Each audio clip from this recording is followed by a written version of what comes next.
Welcome to amplifier world channel. देखिए दोस्तों, कुछ दिनों पहले मैंने एक वीडियो अपलोड किया था साउंड आउटपुट ट्रांसफार्मर के बारे में। तो जिसके पहले पार्ट में मैंने कहा था कि जो भी सेलेक्टेड कमेंट्स होंगे उनका जवाब स्पेशली दिया जाएगा। तो आज ये वीडियो उसी पर है।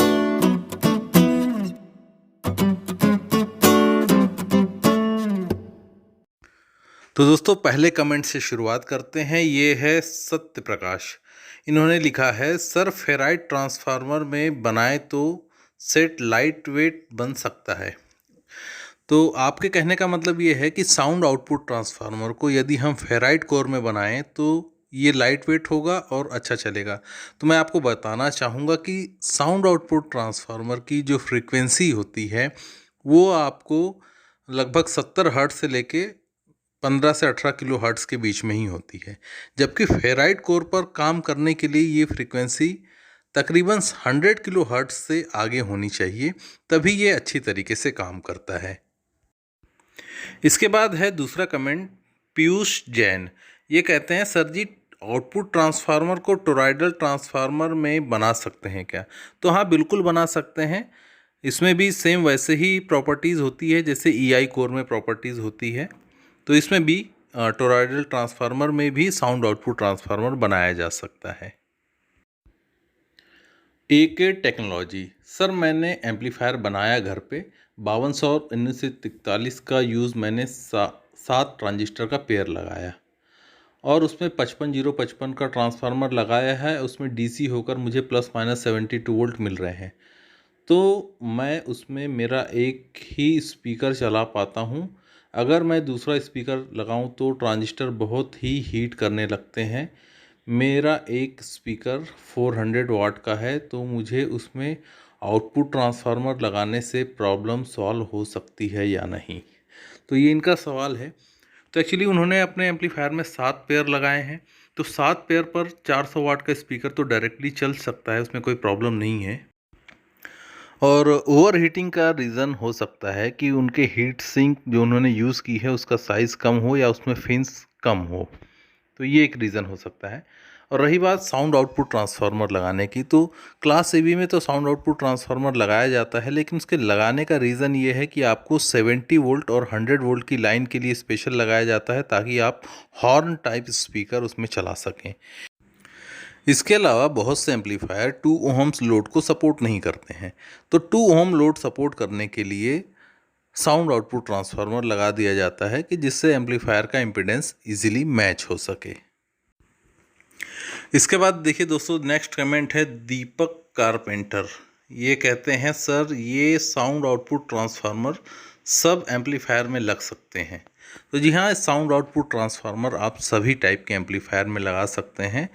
केवल एम्पलीफायर के रिक्वायरमेंट के हिसाब से साउंड आउटपुट ट्रांसफार्मर की डिज़ाइन अलग अलग हो सकती है। नेक्स्ट इसके बाद अगला कमेंट देखते हैं। ये है हैक टेक। सर क्या होगा साउंड आउटपुट ट्रांसफार्मर लगाने से कोई जो एम्पलीफायर 4 ओहम पे 100 वाट और 8 ओहम पे कम पावर देता है, वो ट्रांसफार्मर लगाने के बाद 8 ओहम पर भी 100 वाट देगा? तो आपका जवाब है बिल्कुल हाँ, देगा। अगर आप साउंड आउटपुट ट्रांसफार्मर लगा देते हैं उसी एम्पलीफायर पर, तो 8 ओहम के लिए उसका इम्पीडेंस मैचिंग हो जाएगा, और जैसे ही आप 8 ओहम का स्पीकर लगाते हैं तो उस पर भी आपको 100 वाट का आउटपुट पावर मिल जाएगा। लेकिन इसमें ये हो सकता है कि आपको 5 से 7% पावर कम मिले, क्योंकि ट्रांसफार्मर की कोर और वाइंडिंग में पावर लॉस होता है। इसके बाद राकेश पटेल कह रहे हैं, आउटपुट ट्रांसफार्मर के बिना डायरेक्ट एम्पलीफायर चला सकते हैं? अगर चला सकते हैं तो ट्रांसफार्मर की क्या ज़रूरत है? क्या आउटपुट पावर बढ़ाता है?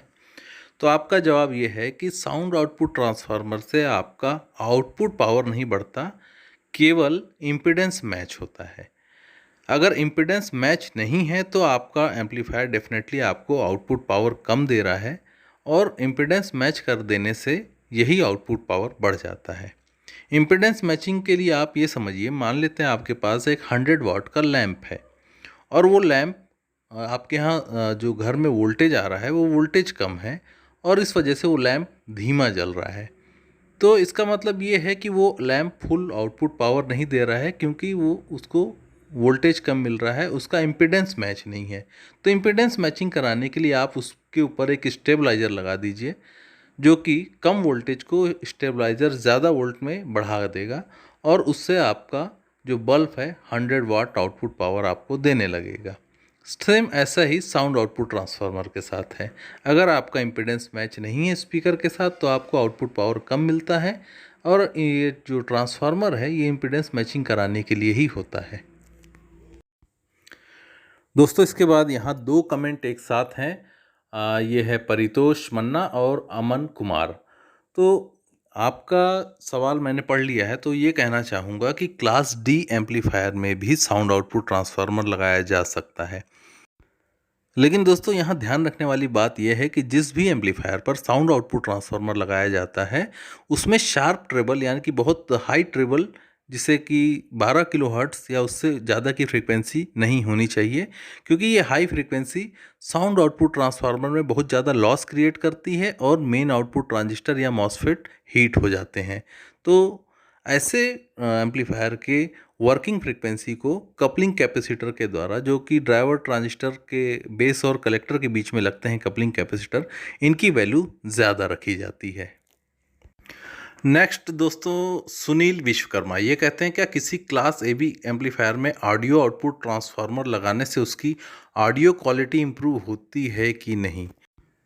तो यहाँ मैं बताना चाहूँगा कि साउंड आउटपुट ट्रांसफार्मर लगाने से ऑडियो क्वालिटी इम्प्रूव नहीं होती। नेक्स्ट इसके बाद सोमनाथ डे ये कहते हैं कि 80 वाट एम्पलीफायर में पावर ट्रांसफार्मर फिक्स रख के आउटपुट ट्रांसफार्मर मॉडिफाई करके क्या वोल्टेज इंक्रीज कर सकते हैं। तो यहाँ ये हो सकता है कि कुछ परसेंट वोल्टेज आप इंक्रीज कर सकते हैं, क्योंकि मेन सप्लाई वाला ट्रांसफार्मर कुछ परसेंट ओवरलोड हो सकता है। ऐसे ट्रांसफार्मर डिज़ाइन किए जाते हैं जो कि ओरिजिनल ट्रांसफार्मर जो होते हैं वो 10 से 20% ओवरलोड झेल सकते हैं। तो आप उतना ओवरलोड करके उतना एक्स्ट्रा आउटपुट पावर आप ले सकते हैं। लेकिन आपको यहाँ ध्यान रखना चाहिए कि मेन आउटपुट ट्रांजिस्टर भी ओवरलोड सपोर्ट कर सके, नहीं तो मेन आउटपुट ट्रांजिस्टर जल सकते हैं या सिस्टम ओवरलोड पर ट्रिप हो सकता है। इसके बाद सुभाष चंद्र कहते हैं नॉर्मली 100 वाट की आउटपुट वाली मशीन पर पीए ट्रांसफार्मर लगा के क्या उसका वाटेज बढ़ाया जा सकता है। तो देखिए वाटेज तो नहीं बढ़ाया जा सकता। नेक्स्ट इसके बाद छोटे लाल रौनक ये कहते हैं अक्सर output transformer class A B में भी लग सकता है। तो जी हाँ लग सकता है, ये तो आपको पता ही चल गया होगा। इसके बाद ये है सुखेंदु माझी, आपको भी आपके सवाल का जवाब मिल गया होगा। इसके बाद दोस्तों हैं राम जन्म भास्कर, वो कहते हैं very good sir, nice topic, my question sir, every transformer have some losses and that applies with the SO transformer as well, so in this case adding a SOT in direct coupled lamp will increase the losses. Should we use SOT in home audio where we use a fixed home speaker? Are there transformer based studies only in PA system? Does it reduce the overall efficiency of amp? Please consider this point in your next video. तो आपके काफ़ी सारी सवाल हैं, तो मैं एक एक करके उसका जवाब देता हूँ। तो पहला आपका सवाल है कि सभी ट्रांसफार्मर में लॉसेस होते हैं, जैसे कोर लॉसेस, आयरन लॉसेस या फिर कॉपर लॉसेस। तो इस तरीके से क्या एसओटी में भी लॉसेस होते हैं? तो जी हाँ बिल्कुल, वही लॉसेस वही चीज़ एसओटी में भी अप्लाई होती है। और इनका दूसरा सवाल ये है कि हमें होम ऑडियो के लिए जहाँ पर फिक्स ओम वाले स्पीकर लगे होते हैं क्या वहाँ पर भी एसओटी लगाने की ज़रूरत है? तो घर के यानी कि होम ऑडियो के लिए एसओटी की कोई ज़रूरत नहीं होती, क्योंकि वहाँ हमारे पास फिक्स स्पीकर होते हैं, हमें ना तो कोई चेंजेस करने होते हैं ना किसी और तरीके का कुछ उसमें ऐड करना होता है। तो इसीलिए होम ऑडियो में साउंड आउटपुट टाइप के ट्रांसफार्मर की ज़रूरत नहीं होती। नेक्स्ट इनका क्वेश्चन और है, तो क्या जो साउंड आउटपुट ट्रांसफार्मर है वो बेस्ट जो सूट करते हैं केवल पीए सिस्टम के लिए करते हैं? तो जी हाँ, पीए सिस्टम के लिए तो साउंड आउटपुट ट्रांसफार्मर कंपलसरी है, क्योंकि उसके बिना वो पुश पुल एम्पलीफायर कॉन्फ़िगरेशन में होता है, वो काम नहीं करेगा विदाउट साउंड आउटपुट ट्रांसफार्मर के। और इनका आखिरी सवाल ये है कि ये एम्पलीफायर की इफ़िशियंसी कम तो नहीं करता। तो जी हाँ, कुछ लॉसेस हैं, इस वजह से थोड़ी इफ़िशियंसी इसकी कम हो जाती है। इसीलिए आपने देखा होगा जो महंगी कंपनी के पीए एम्पलीफायर होते हैं या जिसमें साउंड आउटपुट ट्रांसफार्मर लगा होता है, उसमें यूज़ होने वाली कोर बहुत ही हाई क्वालिटी की होती है ताकि लॉसेस को मिनिमम रखा जा सके। इसके बाद देखिए अगला कमेंट है के एस इलेक्ट्रो ट्यूटोरियल। ये कहते हैं सर आहूजा के सभी आउटपुट ट्रांसफार्मर में सेम सर्किट डिज़ाइन होता है। प्राइमरी साइड में बीच वाली को ग्राउंड और साइड वाली दोनों वाइंडिंग को रेजिस्टेंस से एमीटर में कनेक्ट होती है। उसका अगर आप कैलकुलेशन अच्छे से एक्सप्लेन कर सकें और हमें बता दें तो कितना स्क्वायर गेज वायर कैलकुलेशन और कोर साइज स्ट्रैकिंग हाइट, तो हम लोग भी एक नया एम्पलीफायर अपने रिक्वायरमेंट के अकॉर्डिंग असेंबल कर सकते हैं। तो देखिए दोस्तों, कोशिश तो मैं भी कर रहा हूँ कि डाटा जगह जगह से कलेक्ट करूँ और ये सारी जानकारी आप तक लेकर आऊँ। इसके लिए मैं लगातार कोशिश जारी रखता हूँ। जगह जगह आर्टिकल या जो भी मुझे स्टडी मटेरियल मिलता है पढ़ने के लिए, मैं लगातार पढ़ते रहता हूँ और जानकारी इकट्ठा करने की कोशिश करते रहता हूँ। आप भी मेरा साथ दे सकते हैं चैनल सब्सक्राइब करके और वीडियो को शेयर करके। तो ज़रूर जैसी जानकारी मेरे पास उपलब्ध होगी मैं तुरंत ही उसका वीडियो लेकर आऊँगा और आप खुद से ही अपना पी एम्पलीफायर डिज़ाइन कर पाएंगे। नेक्स्ट इसके बाद है एस के नासिर हुसैन। ये कहते हैं नमस्कार सर जी, कोई भी क्लास ए बी के आउटपुट में हम लोग आउटपुट ट्रांसफार्मर कनेक्ट कर सकते हैं, जैसा कि 1500 वाट या 1000 वाट क्लास ए बी एम में? तो आपका जवाब है जी हाँ, कर सकते हैं, बट आपको आपके एम्पलीफायर के स्पेसिफिकेशन के हिसाब से ही साउंड आउटपुट ट्रांसफार्मर डिज़ाइन करना होगा। इसके बाद है जोधी महतो। ये कहते हैं 100 वोल्ट से 500 मीटर डिस्टेंस के बाद एक्स्ट्रा पीए सिस्टम में प्री एम्प कैसे बनाएं? तो यहाँ पर मैं इनका सवाल थोड़ा एक्सप्लेन करना चाहूँगा कि जैसे 70 वोल्ट या 100 वोल्ट की लाइन को हम 300-400 मीटर दूरी तक ले जाकर वहाँ हॉर्न कनेक्ट कर लेते हैं, लेकिन उसी 300-400 मीटर के बाद वहाँ पर हमें एक और एम्पलीफायर कनेक्ट करना है और उसको इनपुट सिग्नल देना है। तो इनपुट सिग्नल तो हमारा फर्स्ट एम्पलीफायर जो कि 500 मीटर की दूरी पे है और उसका आउटपुट हमें स्पीकर के ज़रिए मिल रहा है।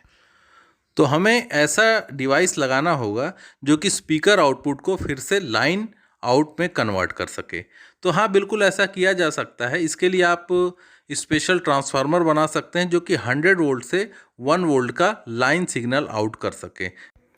इसके बाद आप कोई दूसरा एम्पलीफायर लगाकर सेम सिग्नल को और एम्पलीफाई करके और लॉन्ग डिस्टेंस तक भेज सकते हैं।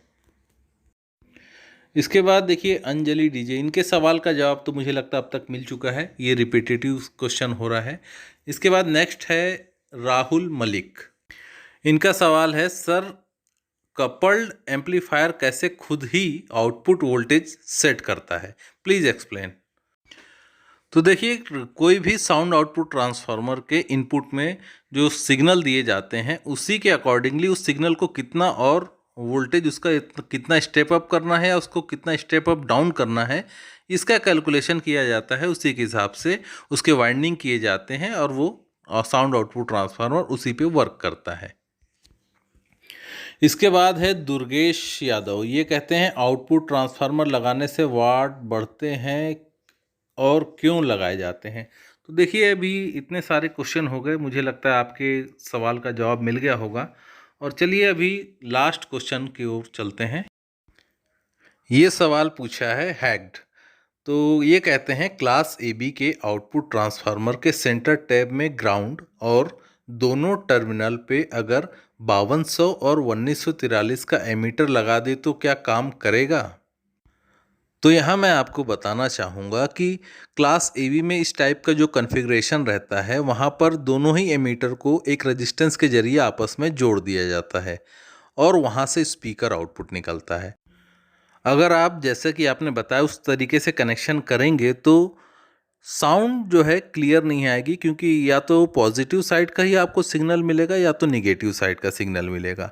हालांकि दोनों ट्रांजिस्टर काम करेंगे लेकिन ट्रांसफार्मर की वाइंडिंग जो है एक साइड पॉजिटिव और एक साइड निगेटिव इस प्रकार से एम्प्लीफिकेशन नहीं कर पाएगी। यहाँ पर आपको पॉजिटिव ही सिग्नल आउटपुट में मिलेगा और इसका नतीजा ये होगा कि साउंड क्लियर नहीं आएगी।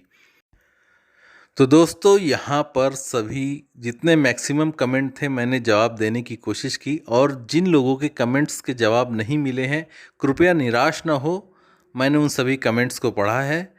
यहाँ पर मैंने उन कमेंट्स को शामिल करने की कोशिश की जो साउंड आउटपुट ट्रांसफार्मर से रिलेटेड थी।